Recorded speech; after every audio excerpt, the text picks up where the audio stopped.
Nana by Yazawa Ai is a shoujo manga series about two young women, both named Nana, who meet by chance after moving to Tokyo and end up becoming roommates and best friends. Berserk by Miura Kentaro is a dark fantasy seinen series about a mercenary who becomes a monster hunter after he's marked for death, and nearly every friend he has is sacrificed in exchange for the man he most admired's ascension to an eldritch pantheon. I just clocked in for my shift at the Hot Take Factory, and I'm here to tell you that these two comics are sisters.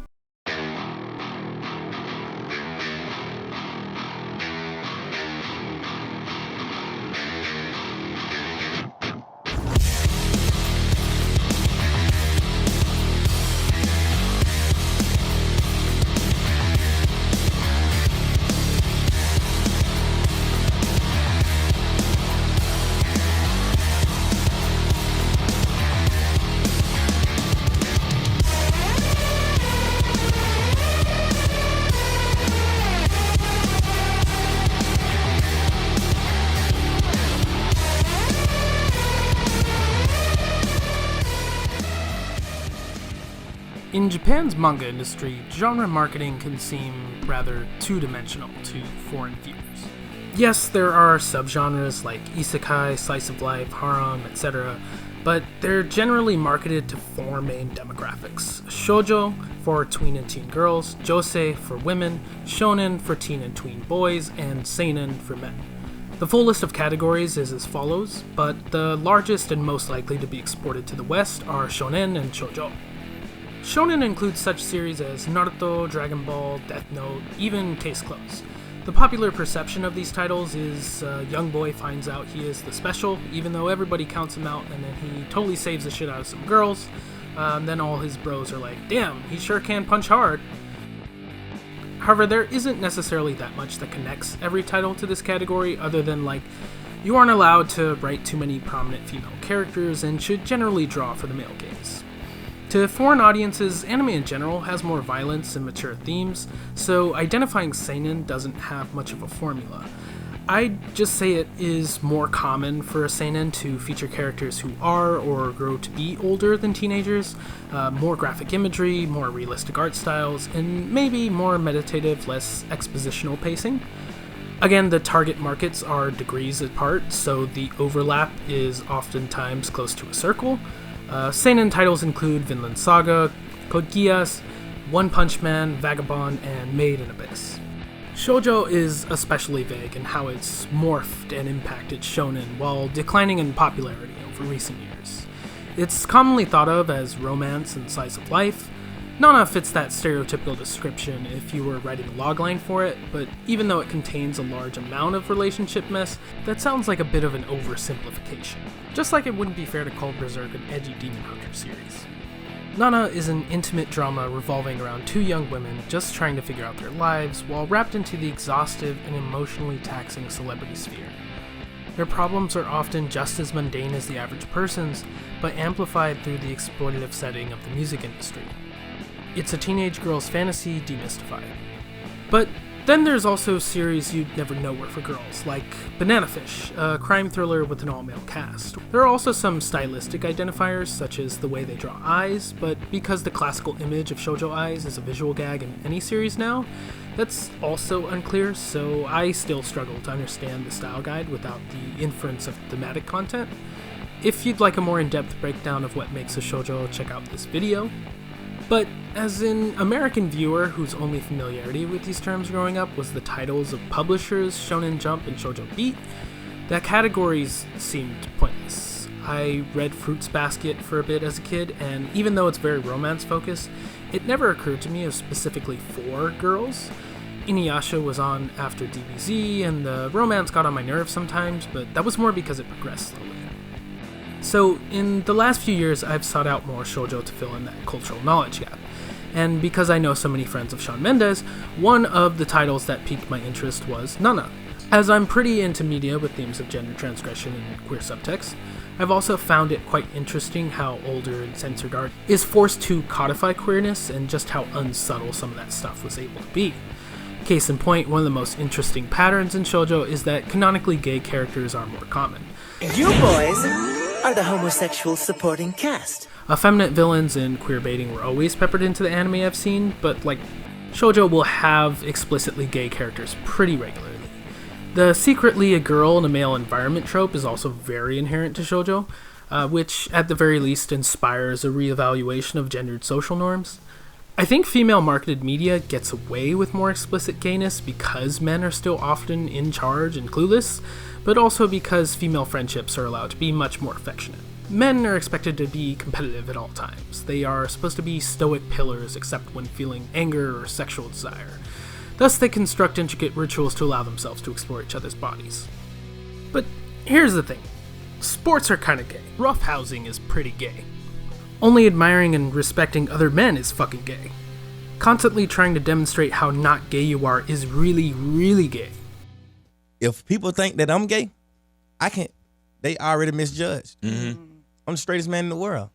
Man, I hate guys. Like, what? With all those mental gymnastics required to play the game of masculinity comes a willful ignorance towards very obvious alphabet mafia affiliation.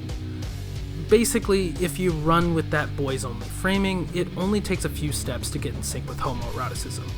Take Naruto. It is infamously lacking in development of its female characters despite having romances set up from the start. Sakura, introduced as the third lead, is quickly left behind in the narrative and never really recovers. Meanwhile, the rivalry between Naruto and Sasuke is uncovered to be a child's game of masking admiration for one another. And when pushed to conflict, the significance of their bond becomes the centerpiece of the entire series. Even more codifying, Sasuke, the most desired boy in the cast, never once expresses interest in the multitude of women vying for his affection.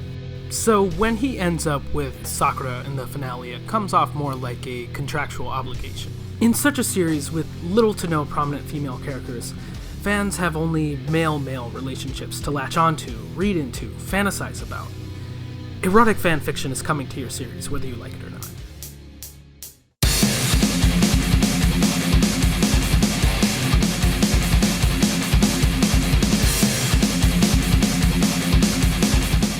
The first of our nanas, Nana Komatsu, lovingly nicknamed Hachi, is introduced as a small-town fashionista with the tendency to rush into relationships with unavailable men, while Nana Osaki is a punk musician chasing her dream despite her bassist and longtime boyfriend signing to another band that's now seeing huge mainstream success. They present different aspects of femininity, but find in each other something more compelling than any of their male relationships. They have a meet cute, they're seemingly brought into the same living situation by fate, they guide each other to new horizons, they are each other's biggest supporters. And I mean, they have scenes like this. This level of devotion and female friendships has been commented on in other media acknowledging the homoerotic elements of such close friendships. Jennifer's Body, for example, examines a kind of obsessive best friendship that eventually becomes toxic to both involved. And this element may remain implicit, but I haven't met a childhood fan who doesn't have something to say about the subtext of the Nana's relationship and their own nascent homosexual tendencies. Seemingly on the opposite end of the spectrum, Berserk's protagonist, Guts, is masculine, jacked, really good at fighting, and canonically loves a woman. However, even if they do so in jest, fans frequently comment on how fucking gay him and Griffith are. A lot of shonen tease homoerotica for the laughs. Like, mangaka are very conscious of shipping and the role it plays in teen fandoms, but Berserk is pretty especially gay. The thing is that it's such common joke material to comment on how gay it is that I don't know how much time we've actually set aside to engage in a legitimate queer reading. So, Griffith is an androgynous man whose beauty and grace captivates any room he steps into. From their very first meeting, he uses possessive language over Guts that sounds intensely sexual. Though it is transactional, he participates in male-male intercourse. The only woman we see him romance is a tool to secure status. The only person that breaks his calculated composure is Guts. He even thinks of him when he beds the princess for the first time. His reaction to Guts' desertion from the Band of the Hawk is akin to a jilted and jealous lover, and he decided against his better judgment to enter the princess's chambers while reeling from that loss. It's also his nightmare to end up in a conventional hetero lifestyle. In their early interactions, Guts raises the question of whether Griffith's interests are sexual in nature. Guts eventually displays a kind of devotion to Griffith that can be construed as romantic in return, wherein he wields an enormous phallic symbol in Griffith's name. So much so that Casca, second in command and longtime crush holder, expresses jealousy over Guts attaining favoritism. Guts and Casca relate to one another's unrequited care for the man. Guts only dates the butchest woman in the series.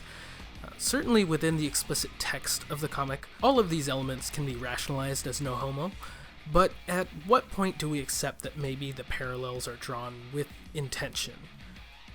Especially when Berserk is characterized as Miura's life work, and one that he has displayed a careful, precise hand in plotting, even to the degree that he recalled an especially expository chapter for giving too much away. There are a few interviews where the author dives into how his observations of male friendships have inspired the characters. He modeled the original group of side characters after his childhood friend group. Griffith even stemmed from his best friend, whose charisma captivated him and whom he describes as rather ideal to conventional masculinity. He also talked about this in an interview with a professor of gender studies. He's even acknowledged that the more minute drama of Berserk is more akin to shoujo than it is shonen. Quote, I actually have this personal theory that Berserk is really a shoujo manga, but I take it then that it wouldn't come as much of a surprise for you to hear that. Makes sense to me. Shoujo manga is all about expressing every feeling powerfully. And in that sense, it's not as contrived as manga for men. Men's manga tends to come off as more calculated to sell well, whereas shoujo manga are somehow just fluffier. I guess what I mean is, like, in order to express emotions, logic comes second, whereas it's usually the other way around. This core dynamic of the series can be seen to both be liberating and toxic to the characters. Guts lived a fucked up life and only found purpose after being smitten by Griffith, and only the greatest love can turn into the deepest hatred. Whether by desire for togetherness or vengeance, Guts is obsessed with Griffith. We all know the saying that love and hate are two sides of the same coin. Even when Guts learns to live again for the femboy who shares herself in return, the pull of his toxic ex remains a force in his life. Guts is a survivor in every sense of the word. Both he and Casca were susceptible to Griffith's hold because they are fucking traumatized and he is a god-level manipulator. One of Guts' biggest moments of character development is choosing to stay and protect Casca instead of going back to fight Griffith. As for Griffith, every sexual act he engages in is a power play, whether it's a straight-up transaction, a long con, or a way to rebuild his ego. After being reborn as a demon, the nefarious twink demonstrates his newfound power by assaulting Guts' new love in front of him. And in the most recent issues of Berserk, we are currently sitting at an all is lost moment because Griffith just showed up to kidnap the finally healing Casca and decimate their hideaway to crush Guts' hope for a future. Also unconfirmed, but Griffith is able to walk the earth in a physical body by stealing corporeality from Guts and Casca's unborn child. He takes everything from the one man who made his resolve waver and wields a demonic degree of envy toward the idea that somebody could find new life after having received his affection. Think of the pettiest person you know. It's a man, isn't it?